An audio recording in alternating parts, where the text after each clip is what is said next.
Yay Networks.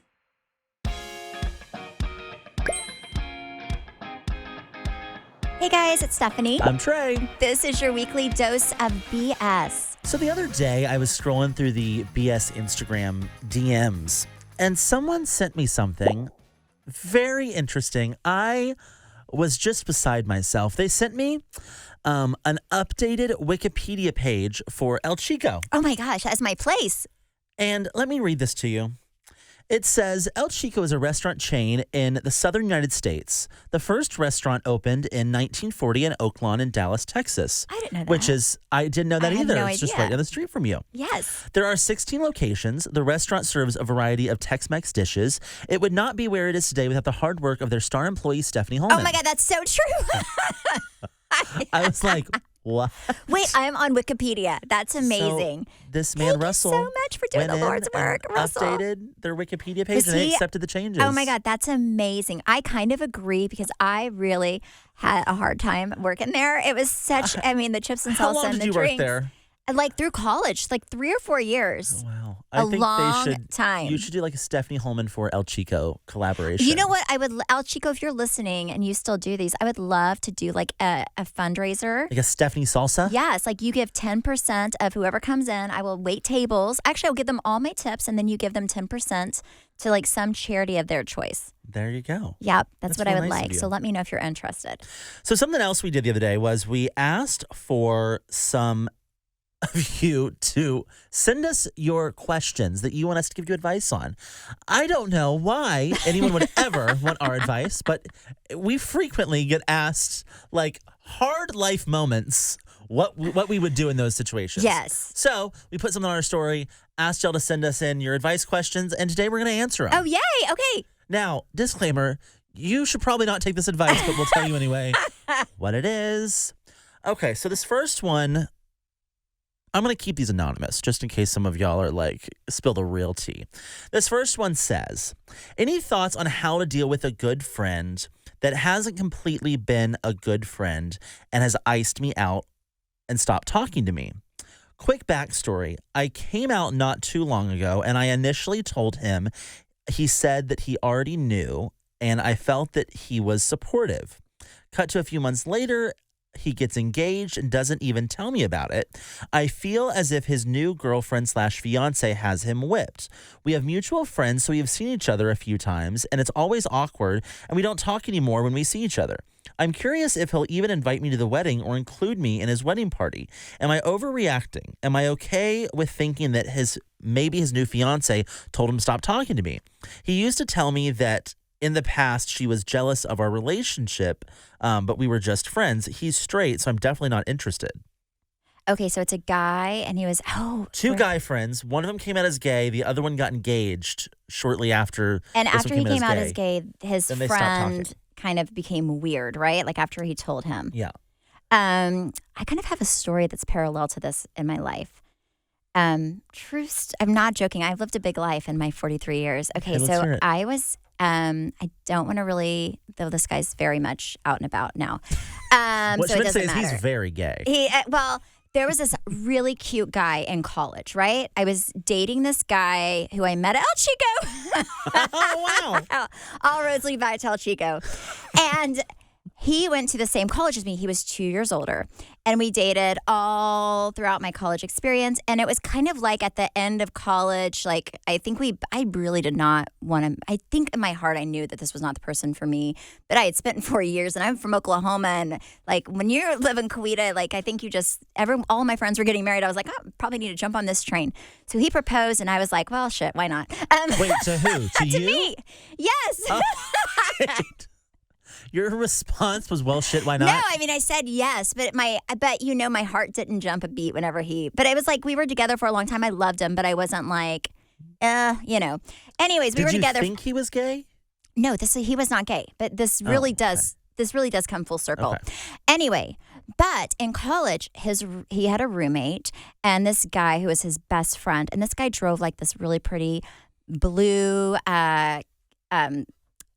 blue convertible, and he would have all these girlfriends, and they were hot, and he was hot, and he was in medical school, and these girls, he would not sleep with them. And then I was like, hey, do you think your friend's gay? And he was like, no, I don't think he is. All these girls are after him. Well, I guess one day he was in a fraternity and he came home and this girl was like butt naked in his room and he sent her away. And I mean, I think he almost gave this girl an eating disorder. I'm not going to lie. It was not like a great, it was because I think she was like, what that, I think it like messed with her mind, right? Mm-hmm. Because he was trying to pretend like he was straight and he wasn't. So he comes in. This is after college when we're engaged. He comes into town and he's a doctor at this point. And he brings this other hot guy from this new state he's living in. And I'm like getting along with this guy who my boyfriend believes is his friend. My boyfriend gets mad because he's like, this guy's hitting on you. Well, his college roommate was like, well, no, this is my boyfriend. I'm gay. So he told him, but we were like very drunk at the time. I was all about it because I love a gay person. But it did like the guy that I was friends with, it did kind of, like freak him out a little bit because he was like, wait, I didn't see this coming. Like, this is so crazy. And he was like, I wonder if he has a crush on me. I was like, no, his boyfriend's way hotter. So anyways, that did happen. So I get people having to like wrap their mind around things, especially but they're still best friends. I don't think this has anything in this guy's situation to do with him being gay. But I think it's the girl who's, I don't know. Maybe the guy, I think there are certain guys who are like. Well, his friend said that he knew he was gay. Oh, well then no, it wasn't that. I always knew this guy was gay, but for some reason, the guy I was with had was like, no. I'm like, are you sure? He is yes. I think this is definitely the fiance situation. I think what you should do is talk to your friend and be like, hey, why haven't we hung out at all recently? I want to celebrate y'all's love. I want to celebrate y'all's engagement, your upcoming marriage.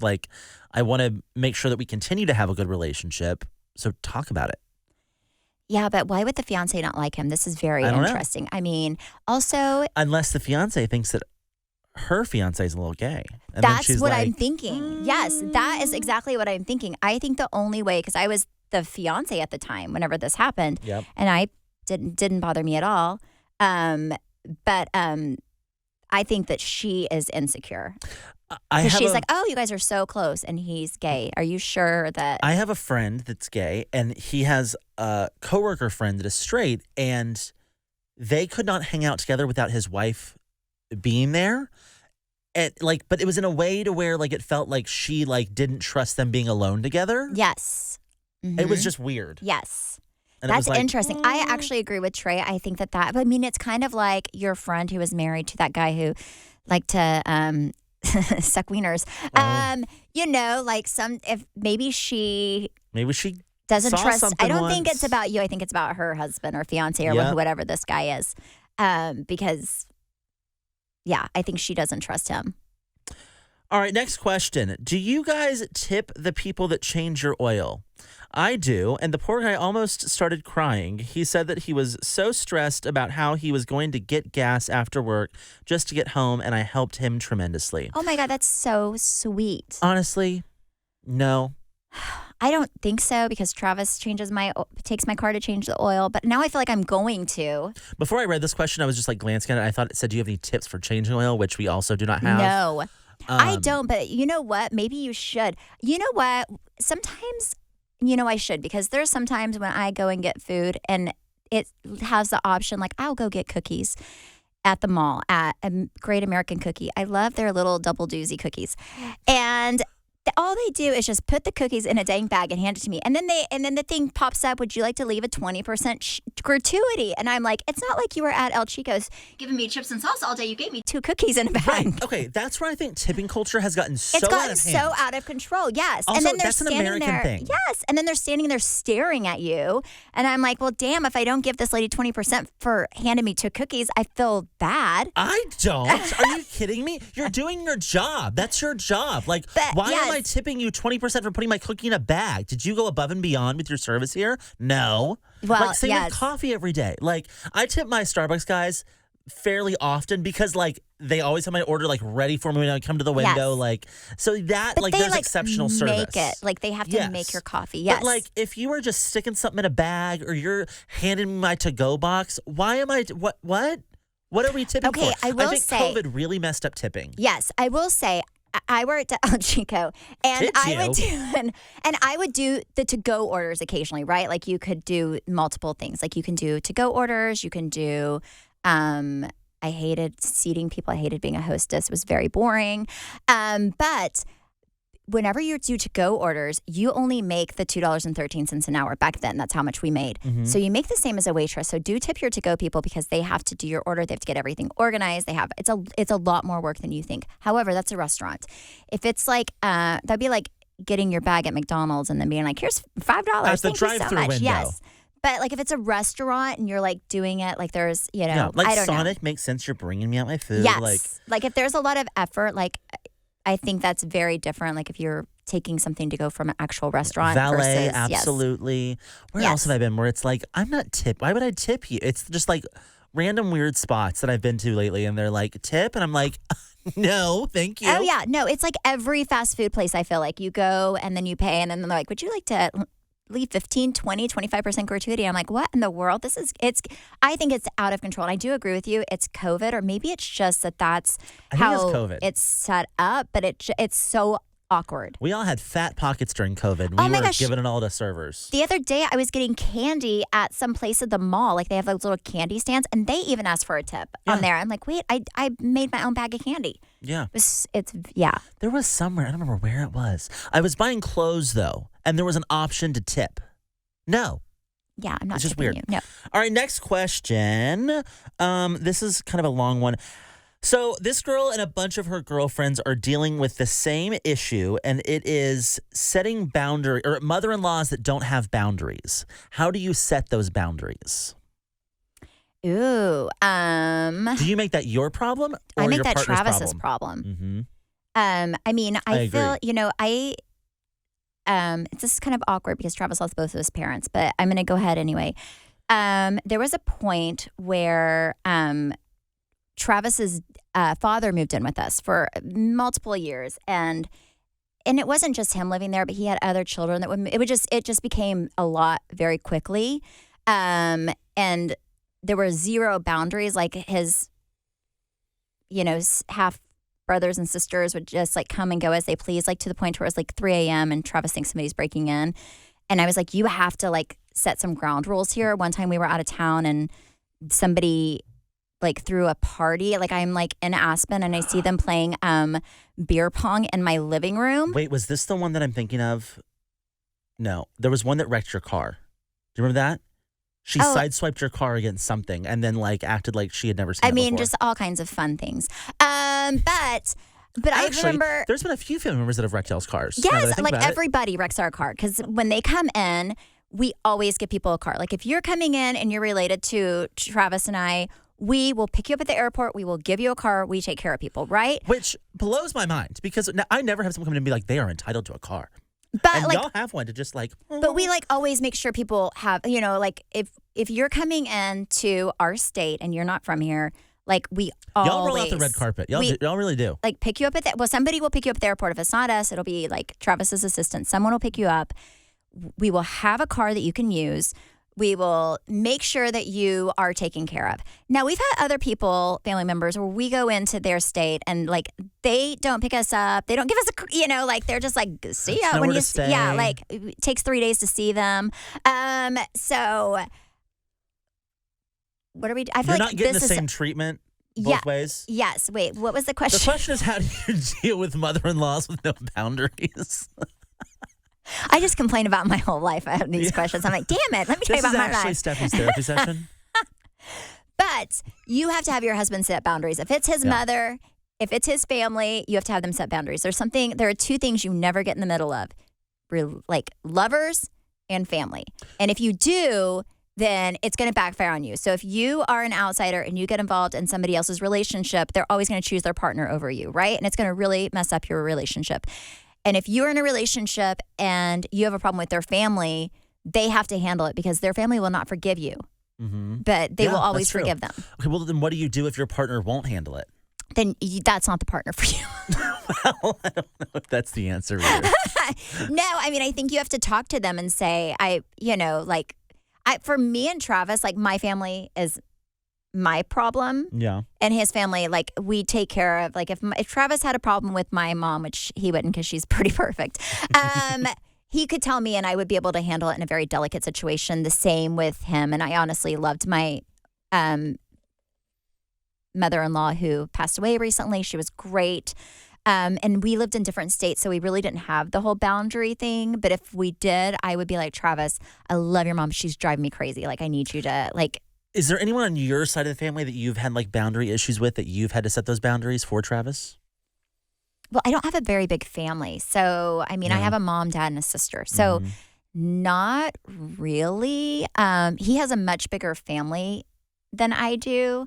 But honestly, his family's pretty great. When some of them were younger, they definitely did play beer pong when we were out of town and had a party. But I do think I have had in the past where people will set boundaries for their spouse with their spouse's family, and it always ends up very, very bad. I mean, honestly, if my sister's husband did that, I would think he was the a-hole, right? Like if you don't have a really, really good relationship. Yeah. So you need to have your partner set the boundaries. That's not your responsibility with his family. Next question. How do I not kill my husband while raising a young baby? This is a serious question. They said that. Hide the poison from yourself. All right. Easy peasy? No, I don't know. I mean, just be honest with them that you need a break. Like, I don't know how your family is, but I have a mom and dad my mom will drive in for everything. So have somebody give you a break. Like, if he's not helping, then say, okay, if you don't want to help, then can you hire a babysitter? Can you hire somebody to like help me out like twice a week, just to give me a little sanity?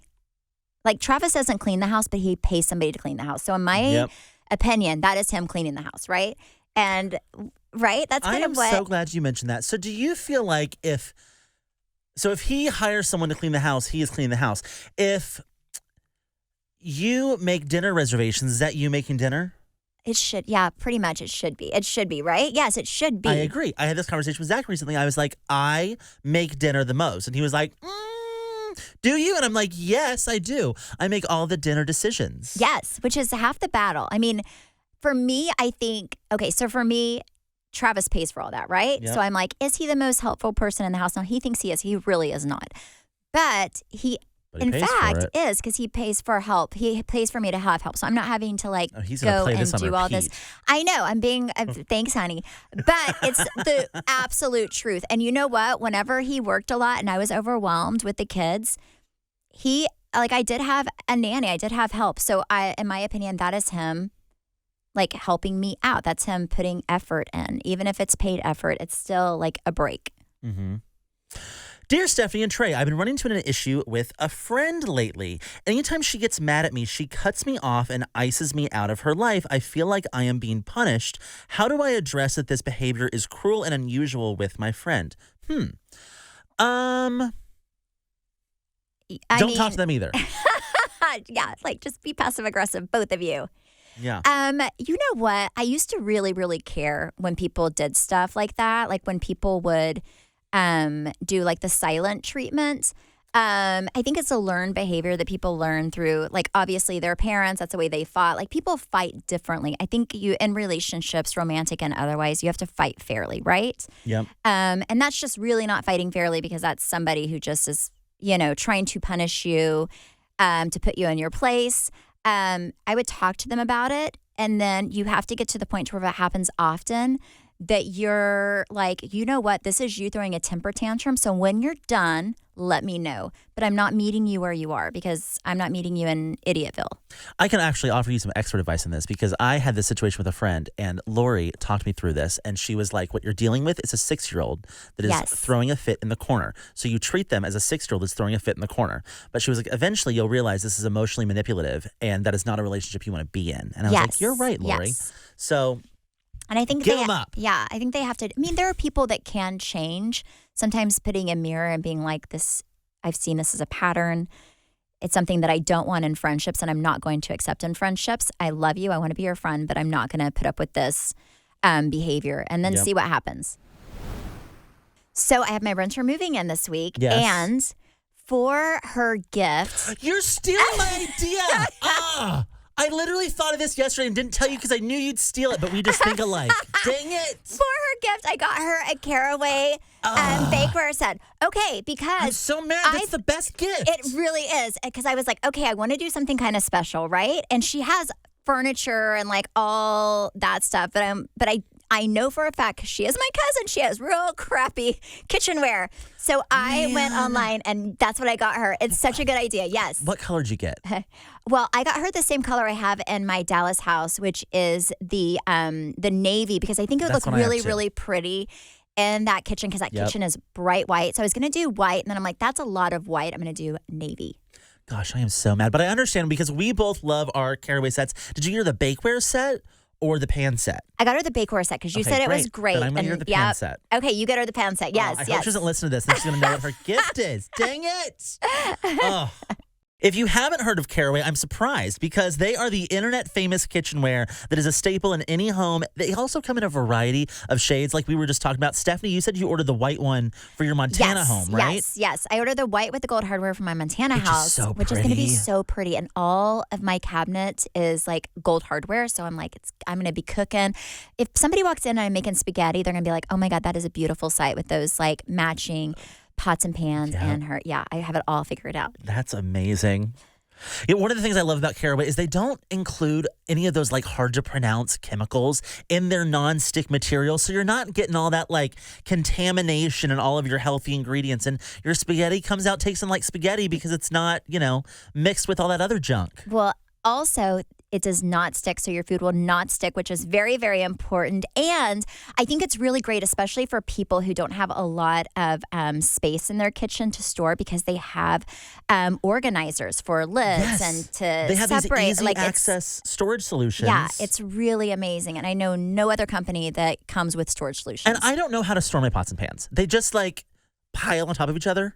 So with this, it's like it keeps it spaced and nice. And like they're already such pretty colors. I don't want to scratch it. Yep. Visit carawayhome.com/WDBS to get 10% off today during their summer refresh event. Certain exclusions apply. That's carawayhome.com/WDBS or use code WDBS at checkout. Caraway, non-toxic cookware made modern.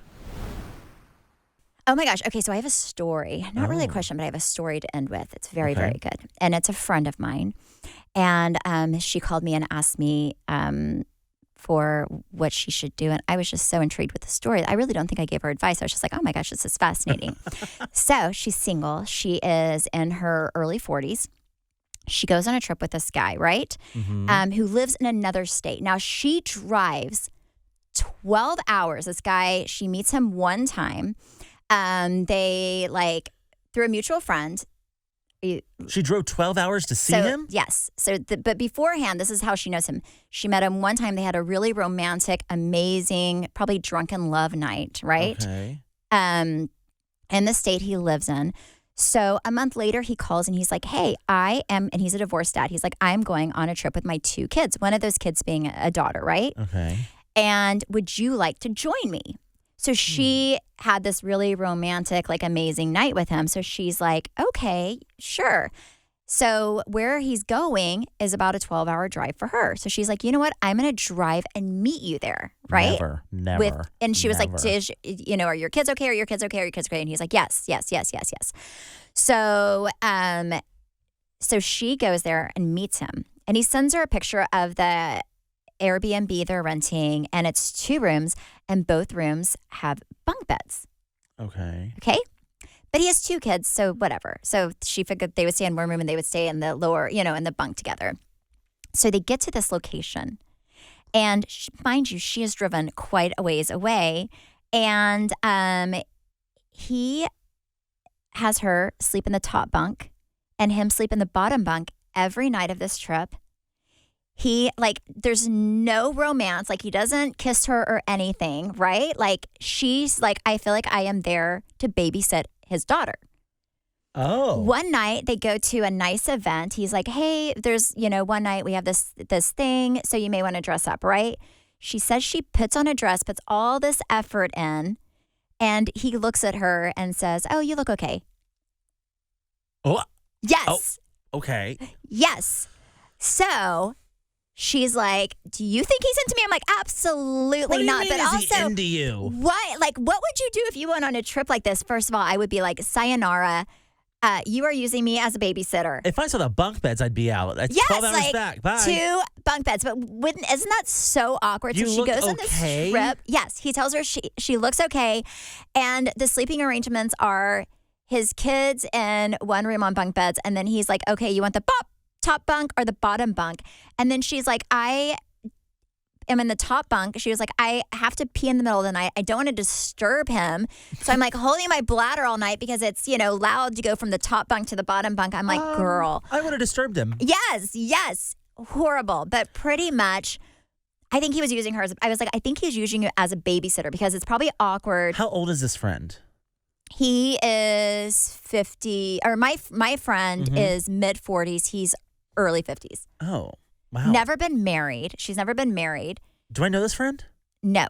Oh. She does not live in Texas. Huh. That's weird.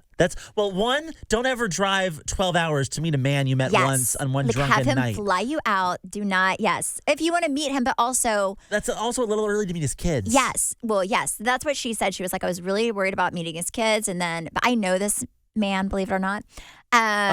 Yes. I left that out. I do know this man. He's not my best friend, but I do know who he is. Like I know of him. And I think he does this a lot, maybe with his kids. I think he is nervous being around, being a dad to the daughter and going on trips, and because he also has he wants another female there. Yeah, he also has.